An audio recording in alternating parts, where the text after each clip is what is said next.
Welcome everyone to RM Sotheby's secret testing facility in Surrey. I'm here with car specialist Will Smith, and we're just going to talk you through some of our picks from the upcoming London sale, which is it's on Saturday, isn't it, Will? It is indeed, and Peter, yeah. with the preview on Friday in Pall Mall. And as I say, we've got a few cars here, and we're going to start with what you can probably see behind me. This 4.5 litre Blower Bentley. Now, Will and I were having a bit of a discussion as to which of the two cars here we prefer. And because I am at my core a pre-war car guy, very much my upbringing, I've gone for the Blower.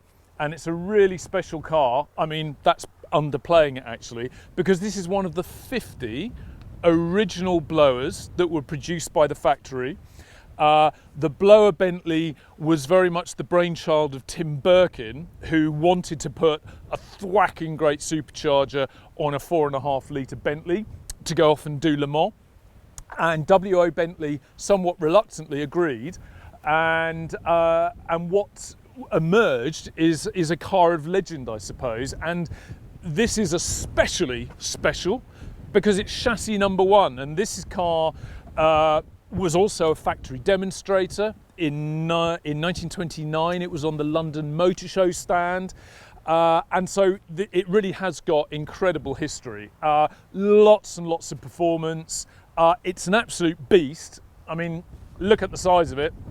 I'm not the world's tallest person, but look, it is something of a beast, and when you're sitting in it, it really is, I mean, you kind of feel like you're sitting on it rather than in it.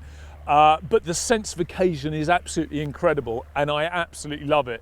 So, one of the most iconic British cars ever. So, what's not to love about this, Will Smith? Well, Peter, it is a wonderfully iconic car, but I would say it was bettered slightly by the Jaguar C Type over here. So if you come and have a look, this is a 1952 Jaguar C Type that was basically delivered and owned and raced in private hands for the majority of its life. It's one of the 53 examples built. And it is retaining its matching body, engine and chassis, which for a C-Type, Peter, is quite an unusual feature.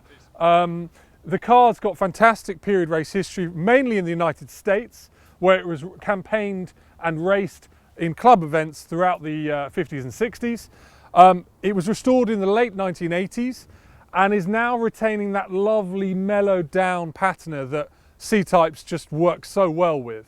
And I would argue that this is the most iconic car sat here on this airfield today, just because it represents so much of post-war British engineering and the success that Jaguar had at Le Mans in the 1950s. Well, Will, yeah, this is a very, very special car. And, you know, the Bentley and the C-Type, probably the two star lots of the London sale. For sure. But you need deep pockets for a C-Type Jag, right? Okay, so I've got another option for you. Very much got its roots in the 50s, somewhat more affordable, okay. You know. So let's have a look at the AC Ace.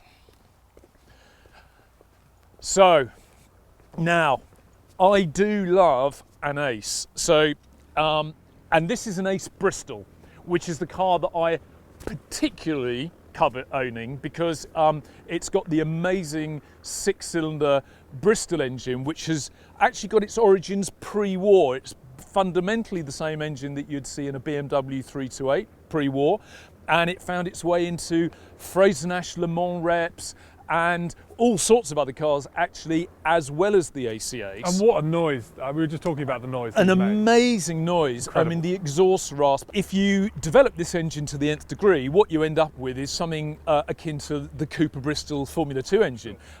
So very, very capable. These can be made to go very fast if you want them to. They're eligible for all sorts of things. They're comfortable. You can get some luggage in it.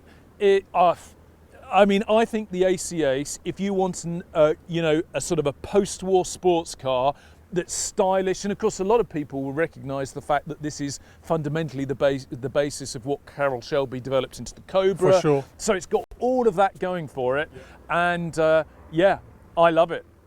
I think this is a lovely example of a period club racer from the 1950s, Peter. But I think what's so interesting is that only a few years later, you developed into what we have in front of us here, which is the Alfa 1300 GTA, another club racer, which really dominated and exercised itself all over Europe in period. I would personally go for one of these over the Bristol just because you have that structural rigidity, and I'm a bit of a sucker for a Bertone design, Peter. I think you've would it be fair to say you have a car not dissimilar to this? Not dissimilar. I mean, I Valuable. wouldn't claim to be biased at all, but I just think that the design and the shape of the GTA is, for me, one of the great post-war club racers. This is actually Stradale version of the 1300 GTA, so this is much more set up for the road. However, a very versatile car that works both on the road, on the track, on rallies. Ideal candidate for Tour Autos, Tour Britannias, that sort of thing. And the little 1300 engine is a real sweet spot for the Alfa, and really high revving and just a beautiful drive. So personally, this would be my choice for the little club racer.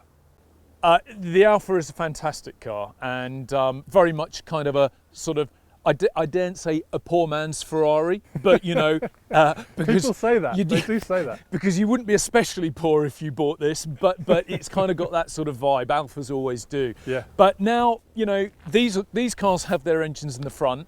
Now we're going to move to two cars with the engines in the back, both very similar, but yet different. Yeah. And this is a Porsche 356 Super 1600. Beautifully restored, Yeah. really lovely restoration. Stunning.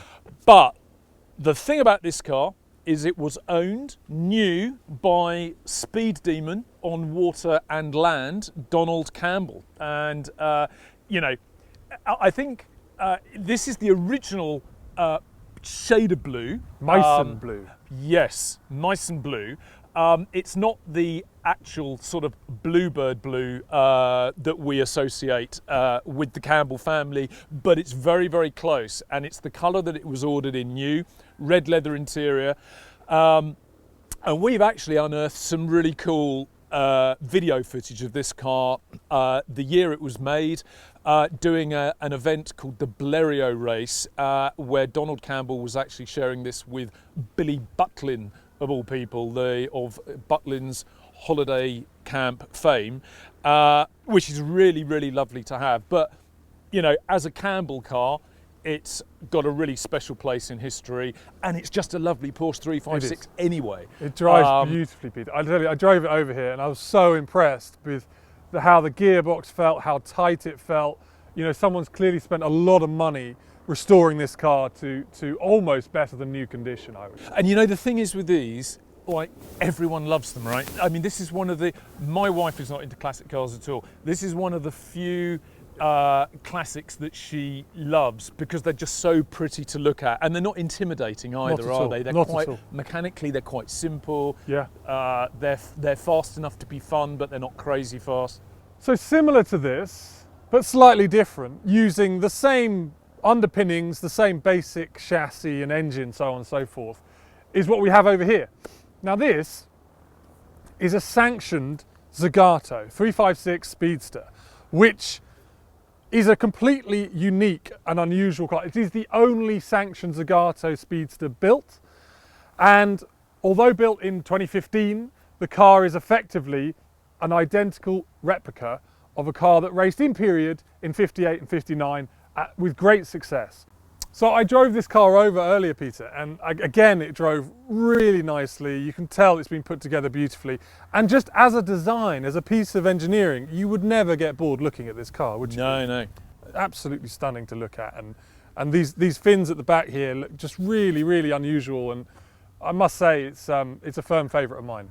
You'd want to open the garage doors and just sort of, you know, sometimes a car, you just want to sit it in the garage and look at it sometimes, don't you? And this would be one of those. That is definitely one of those.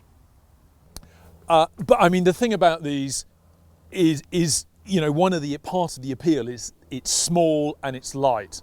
So what I'm going to do now is introduce you to a car that's somewhat newer than this, and it is very much not small, and it is very much not light.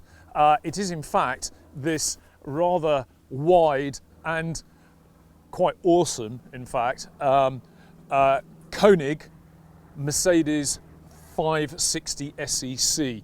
So this is a 1990 car, and I was 20 in 1990. And this was the sort of thing that I might have seen on the road and thought, one day, I will own one. Well, I haven't owned one, but we've got one for sale in the London sale, and I love it because I guess it came right at the end of the 80s. And the 80s, of course, was the decade of excess, and nothing says excess in quite the way this does. You know, it's a coupe for a start, so it is immensely long and immensely wide for a two-door car. Huge wheels, 5.5 litre V8. It's got 400 horsepower. It's got a thwacking great supercharger on it.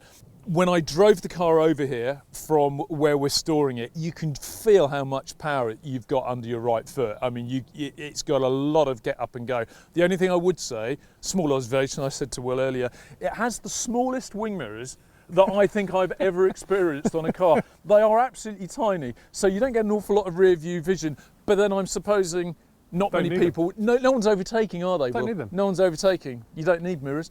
But very much a car that embodied its era. Funny you say that, Peter. That is a car that embodies its era perfectly, but another car that does this, exactly the same thing, and it epitomises the modern era, shall we say, of hypercars, is this car here. This is a 2016 LaFerrari, finished in one-of-one colour of Vinaccia, which is a very deep, dark aubergine colour, Peter. Amazing. Which I must say is really spectacular. It's the only one in the world in this colour. It has lovely tan interior which complements it beautifully. But this is a car of, I would say, the moment. You know, this is Ferrari's latest and greatest hypercar. And when you compare it to its contemporaries, I think everyone would rather have the LaFerrari over the others.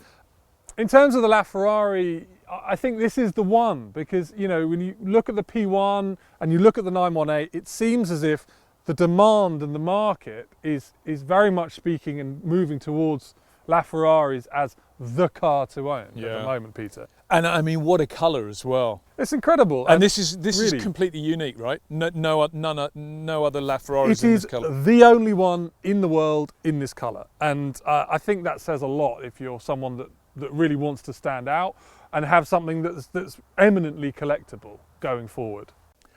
So it's been great to show you a small selection of the London cars that Will and I have picked out as being amongst our favourites. And the London sale always has been a really eclectic sale where we've kind of got a huge breadth of cars to suit a big variety of budgets and tastes. So the London sale even has a Mini in it, Will. Yep. It's done 6 miles, the Mini. It's the very end of the line of the original diminutive Mini design, 2001. We didn't bring it here because we'd have doubled the mileage basically if we'd brought the car here in order to do some filming with it. But London always has something for everyone. It really does, Peter, and you know, a great variety of cars, as you've seen behind us. The preview for the auction is on the 5th of November. It's at the Royal Automobile Club in London. The preview is on the 5th. The auction itself is on the 6th of November in the afternoon, also at the Royal Automobile Club. It would be lovely to see you down there, and we would be glad to tell you a lot more about these wonderful cars behind us.